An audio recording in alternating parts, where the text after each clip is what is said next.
Recuerda esto, hay 3 cosas en la vida que nunca regresan: las palabras, el tiempo y las oportunidades.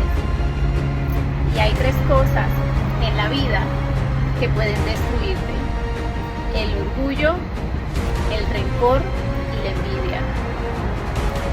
Así que tú decides qué es lo que quieres para tu vida.